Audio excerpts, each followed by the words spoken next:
स्वागत है आप सभी का अपने चैनल एकलव्य स्टडी पॉइंट पे। और मेरा नाम है सचिन और आज की इस वीडियो में हम सभी क्लास 12th की होम साइंस से जो आपका चैप्टर है उपभोक्ता शिक्षा एवं संरक्षण, ये देखने वाले हैं। तो चलिए हम वीडियो को स्टार्ट करते हैं। आपको बताना चाहूंगा कि आप मुझे इंस्टाग्राम पे फॉलो कर सकते हैं। अगर आपकी कोई भी क्वेरी हो आप आके मुझसे पूछ सकते हैं। मेरा यूजर नेम आप सभी के स्क्रीन के सामने लिखा हुआ है। और अगर आप हमारे टेलीग्राम ग्रुप से ज्वाइन होना चाहते हैं तो आपको टेलीग्राम ओपन करना है और class 12 ESP new group search मारना है और आप ज्वाइन हो पाएंगे। यहाँ पे आपको हर पल अपडेट्स मिलते रहेंगे, जो भी अगर कुछ ऐसा होता है इंपॉर्टेंट। और वेबसाइट पे आप सभी को नोट्स प्रोवाइड करवा दिए जाते हैं। www.eklavyastudypoint.com हमारी वेबसाइट है, तो आप वेबसाइट को जरूर विजिट करें।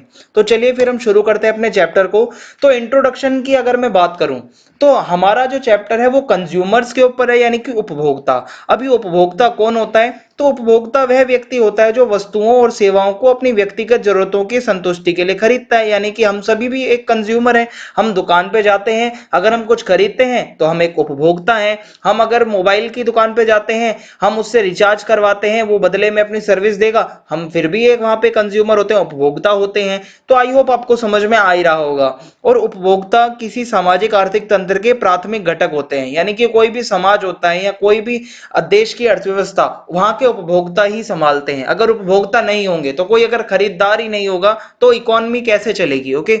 सो उपभोक्ता उत्पाद का अर्थ होता है कि ऐसी कोई भी वस्तु जिसे उपभोक्ता के व्यक्तिगत या परिवार के प्रयोग के लिए अपने घर में अथवा किसी संस्थान जैसे कि कोई स्कूल हो, हॉस्पिटल हो, कॉलेज हो, कोई ऑफिस हो, ठीक है, अगर कहीं भी ऐसा कोई भी सामान बिकता है, ठीक है, जो कि इन जगहों पे यूज हो रहा है, वो सारी चीजें क्या होते हैं? हमारी उपभोक्ता उत्पाद होते हैं। ठीक है, तो ये इंट्रोडक्शन था छोटा सा। अब आगे चलते हैं।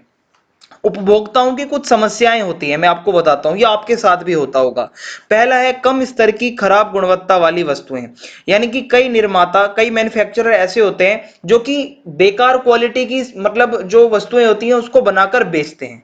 ओके। और उसके ऊपर जो लेबल लगाते हैं वो कॉपी कर देते हैं किसी दूसरे की। ठीक है, जैसे कि मैं आपको बताऊं, कभी कभार आप सस्ती कोई जीन्स ले लो मार्केट से, इधर उधर से, लिखा उसके ऊपर पीछे लेविस होगा, लेकिन वो भाई उसकी थोड़ी होती है। ठीक है, डेनिम लिखा होगा या और भी कई ऐसे मतलब ब्रांड हो सकते हैं, गुची लिखा हो सकता है। भाई गुची थोड़ी मिलती है 100 रुपए में। ठीक है, तो ऐसे ही बहुत से ऐसे कई चश्मे वाले होते हैं, ठीक है, जो चश्मे के ऊपर नकली लेबल लगा के बेचते हैं, कहते हैं ये ब्रांडेड है।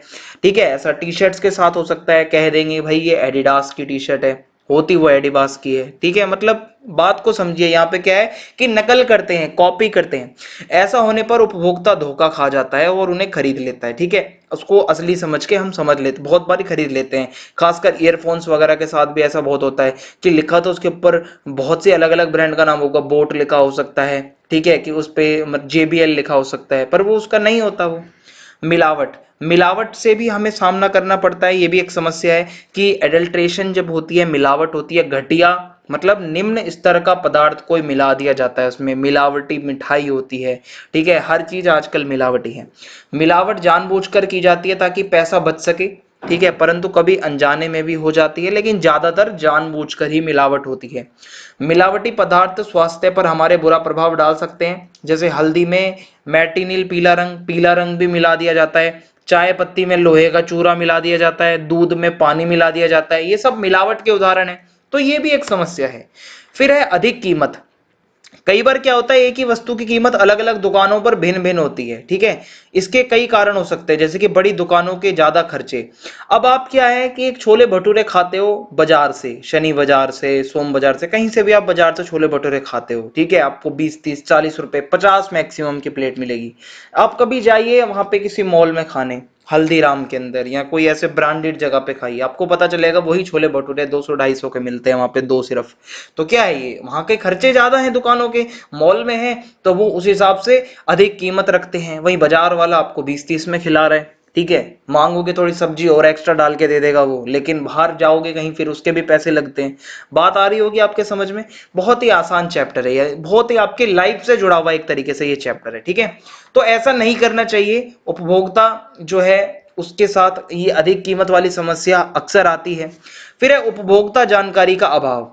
इसका मतलब है ज्यादातर उपभोक्ताओं को अपने अधिकारों के बारे में ही पता नहीं होता। आप भी बहुत से ऐसे लोग होंगे कि जिनको अपने अधिकार ही नहीं पता होंगे, कंज्यूमर्स के राइट्स होते हैं कुछ कुछ। ठीक है, फिर अधिकांश वस्तुओं पर लगे लेबल अपूर्ण होते हैं, वे पूरी जानकारी नहीं देते। कुछ लेबल बड़ी कंपनियों की नकल करते हैं, इसलिए उपभोक्ता धोखे में आ जाते हैं। ओके, बड़ी बड़ी कंपनियों का टैग उठा के लगा देना, लेकिन वो माल उनका नहीं होता। उपभोक्ता के लिए वस्तु की जानकारी प्राप्त करने का दूसरा साधन विज्ञापन होता है। अब जो एडवर्टीजमेंट्स होते हैं, ये सबसे बड़े आज के टाइम में, आज का जो युग है उसमें एडवर्टीजमेंट्स की बहुत बड़ी भूमिका है। जो हम देखते हैं, हम सोचते हैं कि हम भी इसको जाके ले लें। ठीक है, कोई बंदा डिओड्रेंट के ऐड कर रहा है, कोई हीरो है, उसने सेंट लगाया, उसके आगे पीछे 4 लड़कियां जा रही हैं, तो लड़के समझेंगे हम भी अगर वो लगा रहे हैं तो हमारे भी साथ कुछ ऐसा होगा। लेकिन ये सिर्फ एक अट्रैक्शन होता है, उपभोक्ताओं को पागल बनाया जाता है और कुछ भी ऐसा नहीं होता। ये सिर्फ एक डिओड्रेंट ही नहीं, बहुत से ऐसे उदाहरण हैं जो कि ऐसा होता है। ठीक है, ये एकदम सच्चाई है, हमारी डेली लाइफ में ये समस्याएं हम देखते हैं। और बहुत सी फेस क्रीम्स दिखाई जाती हैं कि इसको लगा के आप गोरा और सुंदर दिखेंगे। क्यों भाई, सिर्फ गोरे लोग ही सुंदर होते हैं क्या? जो सांवले होते हैं वो सुंदर नहीं होते? तो ऐसा ही मतलब हमें गुमराह किया जाता है। कुछ विज्ञापन बहुत भ्रामक होते हैं क्रीम के, जैसे कि मैंने आपको अभी बताया शैम्पू। ठीक है, शैम्पू लगा दिए, बाल लंबे हो गए, काले हो गए, लहरा रहे हैं सिल्की। ठीक है, बात आ रही है आपको समझ में? एक ऐसे ही एक एक्ट्रेस थी, उसका खुद का पति है, उसके सर पे बाल नहीं है, लेकिन वो शैम्पू के ऐड करती है। बात आ रही है आपको समझ में कि मतलब कैसे वो लोगों को बहलाते हैं।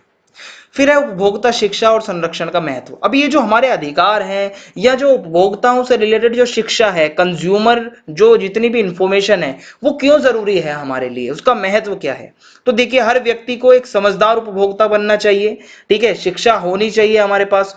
उचित उपभोक्ता शिक्षा के द्वारा उपभोक्ता की तर्क शक्ति का विकास होता है, तर्क वितर्क कर पाओगे आप, जिसके चलते आप कभी पागल नहीं बनोगे और स्वयं को बचा पाओगे। एक उपभोक्ता अपने हितों की रक्षा तभी कर सकता है जब उसे एक खरीदार के रूप में अपने अधिकारों का पता हो, अपने कर्तव्यों को पता हो। ओके, सो जब भी आप एक जागरूक उपभोक्ता बनते हो, जागो ग्राहक जागो। ठीक है, उचित उपभोक्ता शिक्षा ग्राहकों को स्वयं के लिए सही उत्पाद का चयन करना, सही उत्पाद चुनना, सही मूल्य पर लेना। ओके, और ये जो इनके कुचाल होते हैं, जाल बिछाते हैं ये जो लोग, इनसे बचना। फिर उपभोक्ता शिक्षा ग्राहकों को बाजार से संबंधित जरूरी जानकारी भी देती है। ठीक है, जैसे कि खरीदारी के स्रोत क्या होने चाहिए। ठीक है, और अगर मैं आपको बताऊं यहाँ पे थोड़ा सा, और अगर आप देखें कौन सा उत्पाद कौन सी जगह से खरीदना बेहतर रहेगा, सही दाम कहाँ पे हो सकता है, कौन सी दुकान विश्वसनीय है। ठीक है, तो ये सब देखा जाता है। उपभोक्ता शिक्षा उपभोक्ताओं को सरकार द्वारा उपभोक्ताओं की सुरक्षाओं को ध्यान में रखकर बनाए गए अलग अलग मानकीकृत चिन्ह होते हैं, जो मैं आपको आगे पढ़ाऊंगा।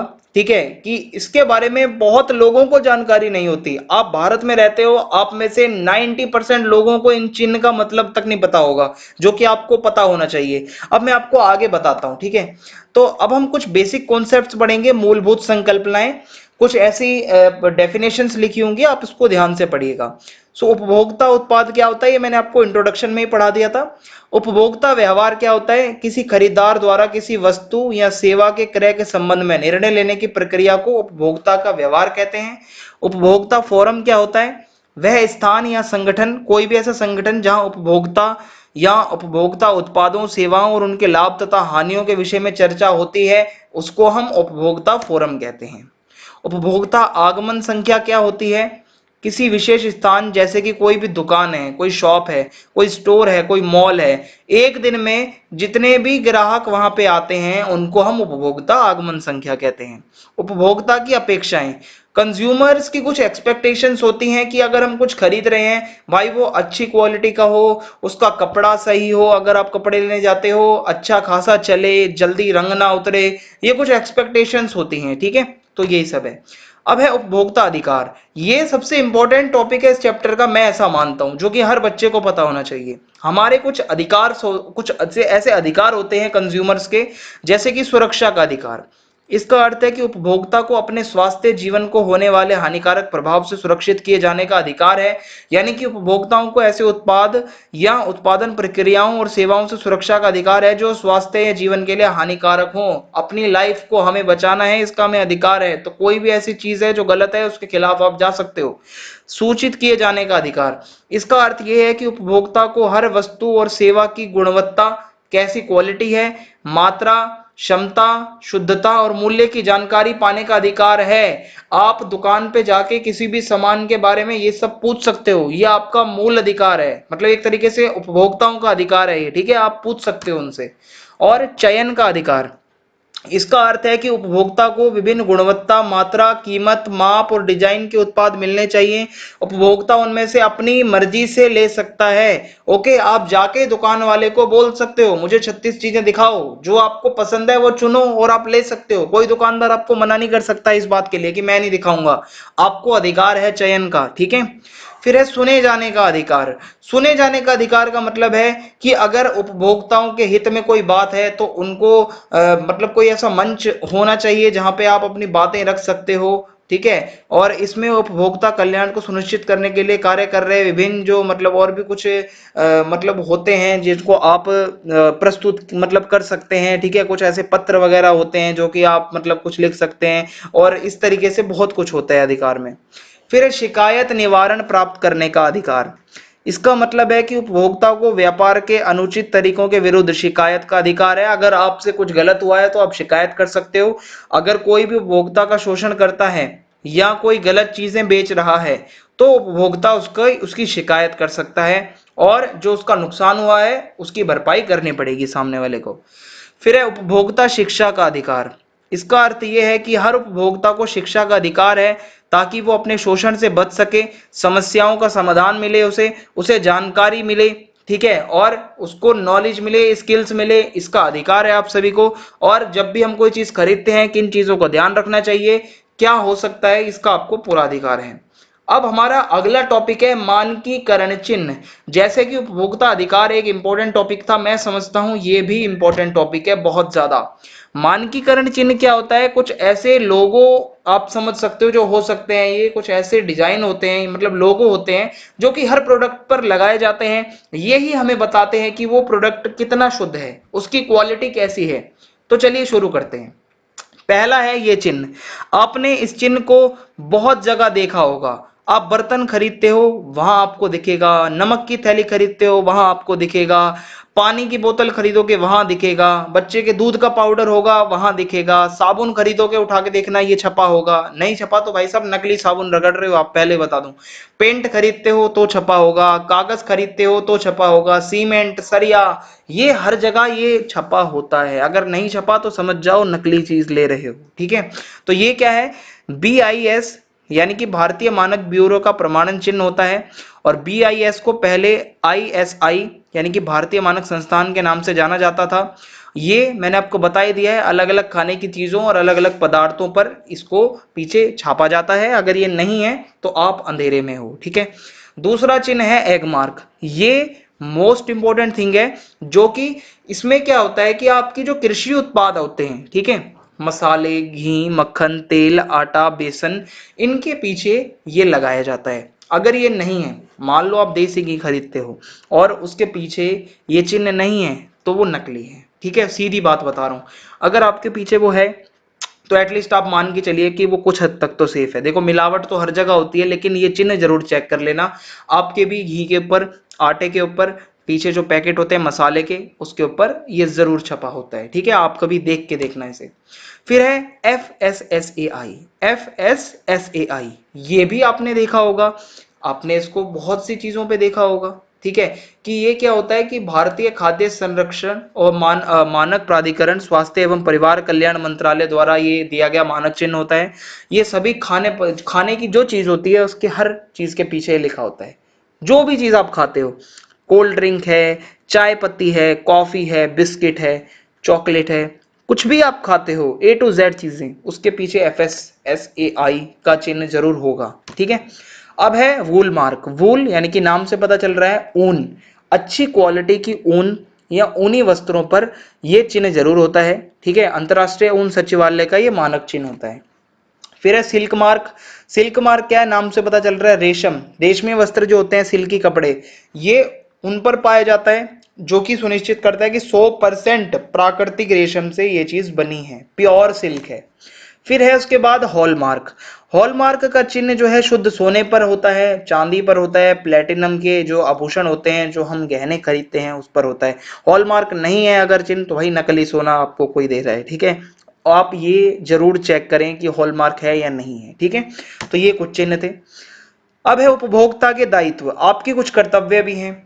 पहला है उपभोक्ता सरकार द्वारा बनाए गए विभिन्न कानूनों के बारे में अपनी जानकारी बढ़ाता रहे, ताकि और कोई दिक्कत ना हो। हमें ईमानदारी से लेन देन करना चाहिए। कोई भी वस्तु खरीदने से पहले उसे बाजार सर्वेक्षण कर लेना चाहिए। आप अच्छे से एक बार सर्वे कर लो कि कौन कहाँ अच्छे से मिल रही है, और उसे अपनी आवश्यकता के अनुसार उपलब्ध विभिन्न किस्तों में से मतलब किस्मों में से स्वयं चुनना चाहिए। किसी के बहकावे में नहीं आना चाहिए। आपको अलग अलग किस्म की चीजें दिखाई जाती हैं, खुद चुनो, किसी के बहकावे में मत आओ। खरीदने से पहले लेबल ब्रोशर पर दी गई सारी जानकारी को अच्छे से पढ़ें। मानकीकरण चिन्ह को अच्छे से पहचान लें। मैंने आपको अभी बताया है, मानकीकरण चिन्ह से ही पता चलता है कौन सी चीज कितनी प्योर है। और पक्का बिल अवश्य लें। बहुत से दुकानदार बिल देने से मना करते हैं। अगर ऐसा कुछ होता है तो आप कंप्लेन कर सकते हैं। फिर है उपभोक्ता संरक्षण परिषद। अब क्या है कि उपभोक्ता हितों की रक्षा के उद्देश्य से क्या है, भारत सरकार ने भारतीय मानक ब्यूरो तथा विपणन और निरीक्षण निदेशालय, भारत सरकार जैसे कि वैधानिक, अर्ध सरकारी और गैर सरकारी निकायों के अतिरिक्त केंद्रीय और राज्य स्तर पर अलग अलग काउंसिल्स ऐसी बना रखी हैं। इनके अतिरिक्त आज कई गैर सरकारी संगठन यानी कि एनजीओज हैं, जो कि मतलब सुरक्षा करने के लिए, उपभोक्ताओं को जागरूक करने के लिए अपनी भूमिका निभा रहे हैं। ऐसे संगठन जो है वो पत्रिकाओं, पुस्तिकाओं, समाचार पत्रों के माध्यम से, मार्गदर्शिकाओं के माध्यम से, टीवी रेडियो के माध्यम से समय समय पर कुछ ना कुछ जानकारियां देते रहते हैं।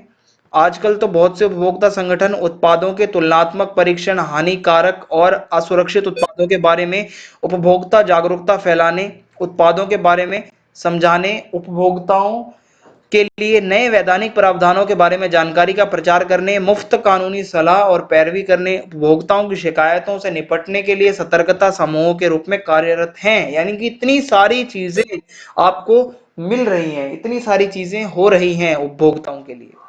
फिर है कई उपभोक्ता संगठन जागरूकता फैलाने के उद्देश्य से बड़ी बड़ी जनसभाएं करते हैं, नुक्कड़ नाटक करते हैं, और कई उपभोक्ता संगठनों ने तो अपनी लाइब्रेरियां खोल दी हैं, ठीक है। और इस तरीके से जागरूकता अभियान चल रहा है। सशक्तिकरण का दौर है, यानी कि एक एक आदमी को सशक्ति मतलब करण के से जोड़ा जा रहा है, ठीक है। और उपभोक्ता आंदोलन जो है, एक तरीके से कंज्यूमर्स को उनके राइट्स के प्रति जागरूक करना, ये चीजें बहुत चल रही हैं आज के दौर में।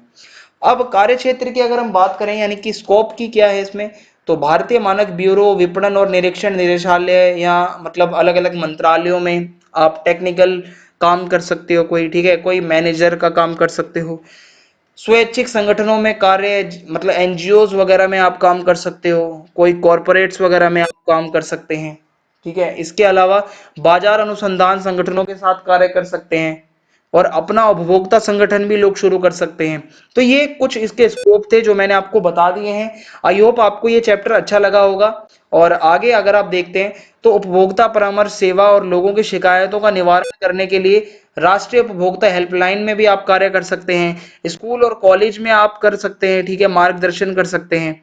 उपभोक्ता परीक्षण प्रयोगशालाओं में उत्पादों के तुलनात्मक मूल्यांकन के लिए आप एक विश्लेषणकर्ता के रूप में काम कर सकते हो, कि जहां पे आप कंपैरिजन कर दो अच्छी और बुरी चीज का।